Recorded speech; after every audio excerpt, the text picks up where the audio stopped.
I wanted to share this delivery that I just got from Etsy. I was watching Dan over at Plant Abundance, and he was talking about Yacon. And I'm going to have to do some more research on it, but everything that he said was very impressive to me, because I'm trying to move to more of a permaculture based garden, as opposed to having to constantly plant something every spring and every fall. I want some things to be perennial in my garden. And with this Yacon, it's in the family. It's related to or has similarities to the Jerusalem artichoke. Very different taste. In fact, one of the names for it is the pear of the earth, or the Peruvian ground apple. And I heard it pronounced by one person as Yacon and another person as Zacon. And the reason that I wanted to show you this was the way the person who, the Etsy seller, they were very careful and professional the way they packaged this up.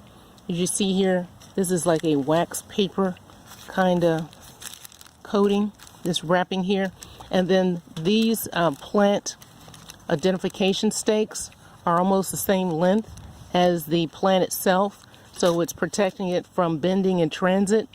And they also had it in this, all three were wrapped up, and they were inside this foam sleeve here. And on the box, or inside the box, they had this paper to keep it from being crushed and shifted around. And then there's a label that says, perishable, please handle with care. The one other touch that they had was they had very detailed instructions about the plant, how to take care of it, and thanking me for my business. So I'm going to keep you posted as to my experience with this Yacon. And if you have any experience with it, please let me know, because it sounds like something that will be a great addition to any permaculture garden.